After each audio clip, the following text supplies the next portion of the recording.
Hi, I'm going to show you how to make glitter ornaments.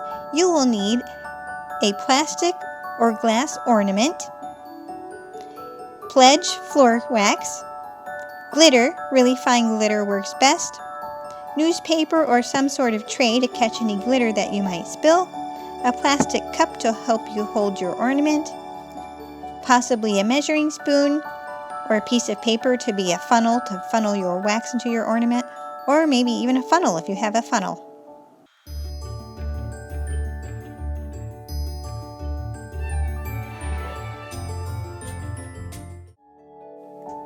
Take the cap off of your ornament and then pour about a tablespoon of pledge into your ornament and swirl it around.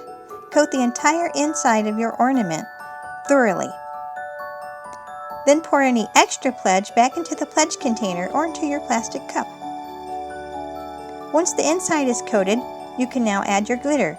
You may need to use your spoon, a paper funnel, a funnel, or just shake it out of your tube if that works. Add whatever colors of glitter you like, and just keep adding the glitter in and swirling it around until you like the effect you've achieved and the entire inside of your ornament is coated in glitter. Once you have it the way you like it, put the cap back on your ornament and you're done.